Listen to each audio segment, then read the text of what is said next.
Tamil shorthand, high speed, 180 words per minute. Trial dictation for 2 minutes. Get ready for trial dictation. 20 seconds.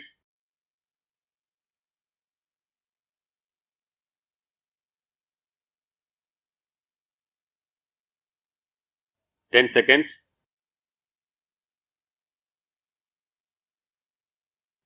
Get ready. Start.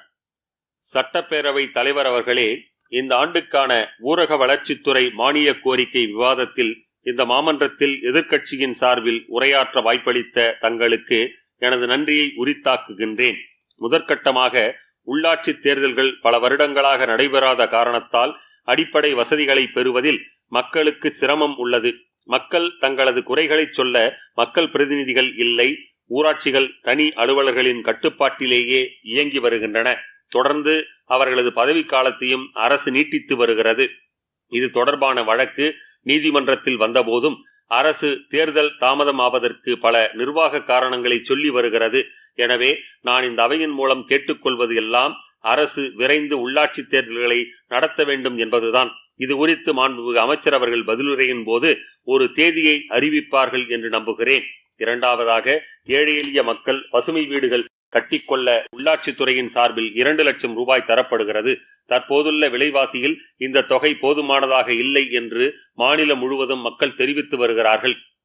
எனவே அரசு இதை கனிவுடன் பரிசீலித்து அதனை 3 லட்சம் ரூபாயாக உயர்த்தி தர வேண்டும் என்று கேட்டுக்கொள்ள விரும்புகிறேன்.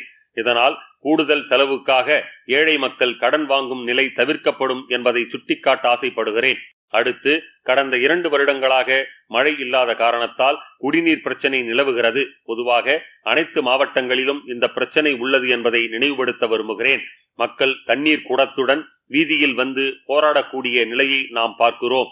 எனவே அரசு அவ்வப்போது அதிக செலவில் லாரிகள் மூலம் குடிநீர் வழங்குவதோடு நின்று விடாமல் புதிய நீர்த்தேக்கங்களை உருவாக்க வேண்டும் என கேட்டுக்கொள்கிறேன். இதன் மூலம் மழைநீர் வீணாகாமல் குடிநீர் பிரச்சனைக்கு நிரந்தர தீர்வு காண முடியும் என்பதை அரசின் கவனத்திற்கு கொண்டு வர ஆசைப்படுகிறேன். இதன் தொடர்ச்சியாக மற்றொரு வேண்டுகோளையும் வைக்க விரும்புகிறேன். குடிநீர் வடிகால் வாரியத்தில் பாதிக்கும் மேலான பணியிடங்கள் காலியாக இருப்பதாக சொல்கிறார்கள். அரசு போர்க்கால அடிப்படையில் அவற்றை நிரப்பி குடிநீர் பணிகளை மேம்படுத்திட வேண்டும் என்று கேட்டுக்கொள்கிறேன்.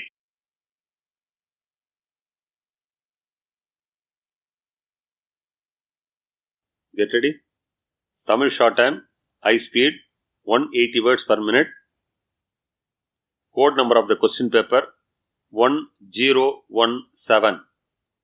Code number 1017. இந்த உரைப்பகுதி நிமிடத்திற்கு 180 சொற்கள் வீதம் வாசிக்கப்படும். இங்கே படிக்கப்படுவதை சுருக்கெழுத்தில் நீங்கள் எழுதி கொள்ள வேண்டும். சுருக்கெழுத்தில் எழுதி கொண்டதை அதற்கு நேரான விரிவெழுத்தில் நீங்கள் எழுதிட வேண்டும். சுருக்கெழுத்து திறனுக்காக 10 மதிப்பெண்கள் ஒதுக்கப்பட்டுள்ளன.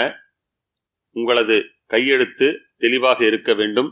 வரிகளுக்கிடையில் உரிய இடைவெளியும் இருக்க வேண்டும். Get ready for main passage. 20 seconds.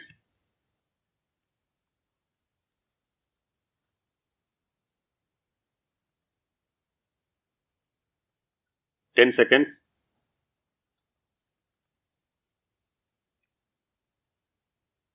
Get ready. Start. ஆளுநர் பேருரைக்கு நன்றி கூறும் தீர்மானத்தின் மீது ஒரு சில வார்த்தைகள் பேச வாய்ப்பளித்த மாண்புமிகு பேரவைத் தலைவர் அவர்களுக்கு முதலில் எனது நன்றியை தெரிவிக்க விரும்புகிறேன்.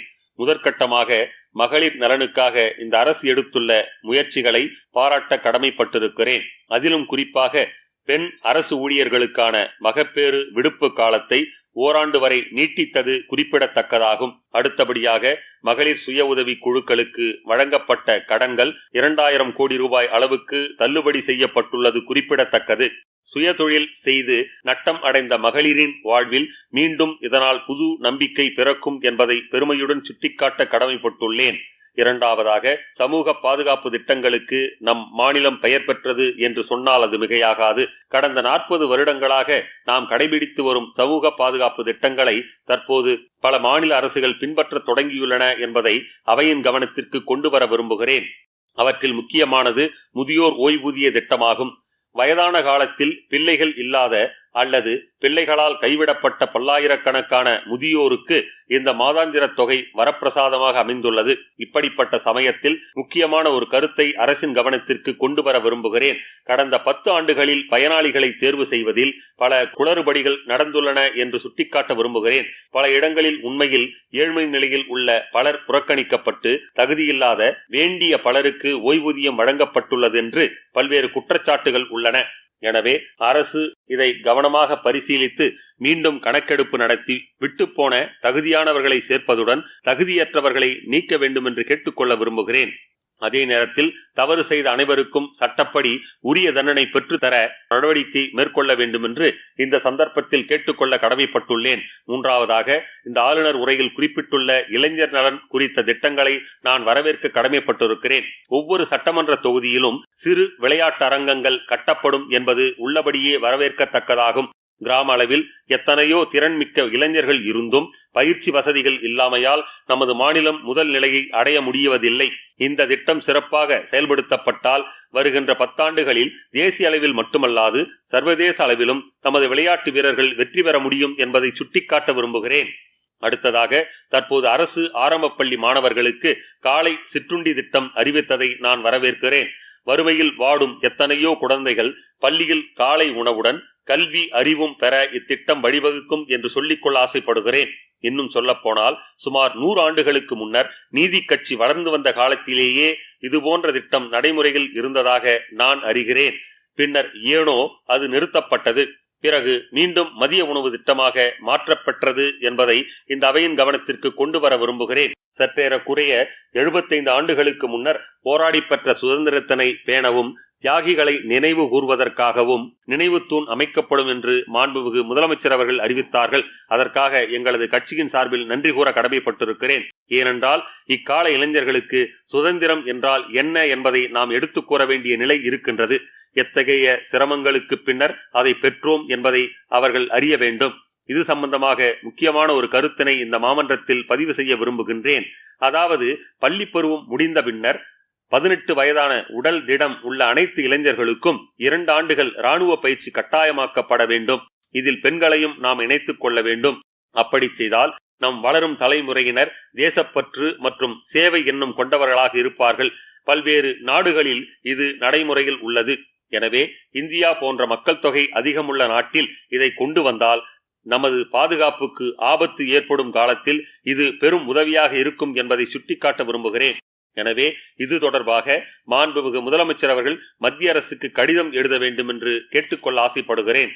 இறுதியாக, வனத்துறை குறித்து ஒரு கருத்தை சொல்ல விரும்புகிறேன். தற்போது அதிக எண்ணிக்கையில் வன விலங்குகள் கிராமத்தில் புகுந்து அதனால் பயிர் சேதமும் உயிர் இழப்பும் ஏற்படுகிறது. உள்ளபடியே இது போன்ற நிகழ்வுகள் அதிகரிப்பதற்கு காரணம் வனப்பகுதிகளில் பலர் நிலங்களை ஆக்கிரமிப்பு செய்து வேலி அமைப்பதுதான் என உறுதியாக சொல்லிக்கொள்ள விரும்புகிறேன்.